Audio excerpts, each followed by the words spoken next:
चुनाव आयोग ने दस्तावेज उपलब्ध कराया है। सघन मतदाता परीक्षण के नाम पर जो आंकड़े हैं उसको भेजा है। हम शाम के तक बैठक है। उस बैठक में हमारी पार्टी पार्टिसिपेट ही नहीं करेगी बल्कि सघन अध्ययन भी करेगी। वो एक खतरा है और पूरी एसआईआर की प्रक्रिया को हम लोगों ने रोक लगाने के लिए न्यायालय तक का दरवाजा खटखटाया।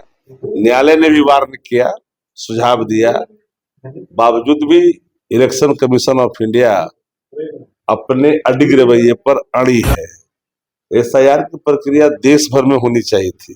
जहां जहां चुनाव हुआ एसआईआर भाजपा के पहले दाल में न काला था, अब तो पूरा काला में दाल ही है। प्रताप जी की बहुत बड़ी जनसंवाद हुई थी, रैली हुई। तेज प्रताप जी अब अलग तरीके।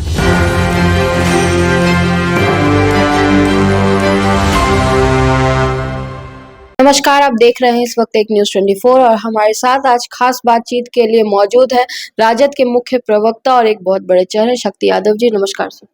सर, जिस तरह से एसआईआर पर आप लोग फर्जीवाड़े की बात कर रहे हैं और आज उस पर मीटिंग भी होनी है, शिविर लगने की भी बात हो रही है, तो आपको क्या लगता है कि सही तरीके से जनता तक ये पहुंच पाएगा?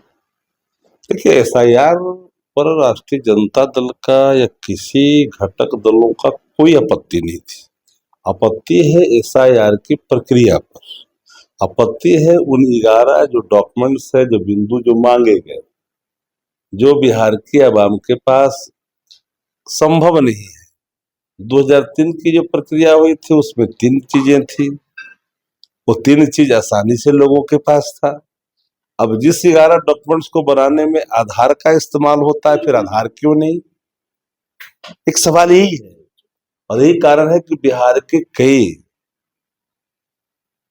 लाख मतदाताओं का बाहर का रास्ता दिखाया गया है। एक एक चीजों पर हमारी पैनी नजर है। चुनाव आयोग ने दस्तावेज उपलब्ध कराया है। सघन मतदाता परीक्षण के नाम पर जो आंकड़े हैं उसको भेजा है। जिले में विभिन्न पॉलिटिकल पार्टियां जो मान्यता प्राप्त है उनको मिल रहा है। हम शाम के तक बैठक है। उस बैठक में हमारी पार्टी पार्टिसिपेट ही नहीं करेगी बल्कि सघन अध्ययन भी करेगी और सघन मतदाता परीक्षण के नाम पर जो हमारी आशंकाएं पहले थी तो निश्चित तौर पर वो आशंकाओं को भी हम लोग देखेंगे और जांच के बाद सारे साक्ष्य भी उपलब्ध कराएंगे।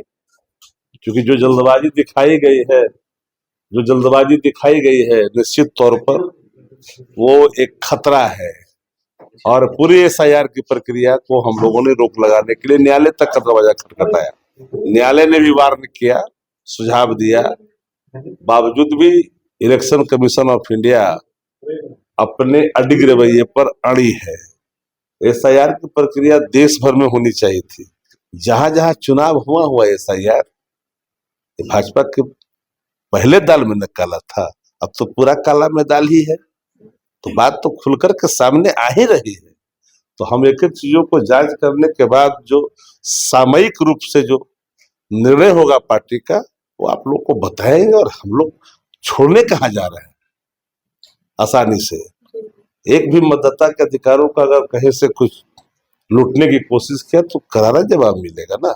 वोट की चोरी की बात राहुल गांधी लगातार कर रहे हैं और इतना आपको बताया प्रक्रिया, तो वोट के चोरी का प्रक्रिया नहीं, सबूत की बात कर रहे हैं। तो सबूत कब आएंगे? सबूत जब माकूल जवाब भी दिया जाएगा सबूत के साथ, समय का इंतजार करिए। एक आखिरी सवाल आपसे पूछना चाहेंगे सर। महुआ में तेज प्रताप जी की बहुत बड़ी जनसंवाद हुई थी, रैली हुई। तेज प्रताप जी अब अलग तरीके हमारे साथ मौजूद है शक्ति यादव और जिस तरह से इन्होंने कहा है कि एसआईआर की प्रक्रिया पे ये माकूल जवाब देंगे और किसी भी तरह से लोगों के अधिकार का हनन नहीं होने देंगे। बाकी सारी खबरें भी हम आप तक पहुंचाएंगे। हमारे साथ बने रहिए और देखते रहिए एक न्यूज़ 24। धन्यवाद।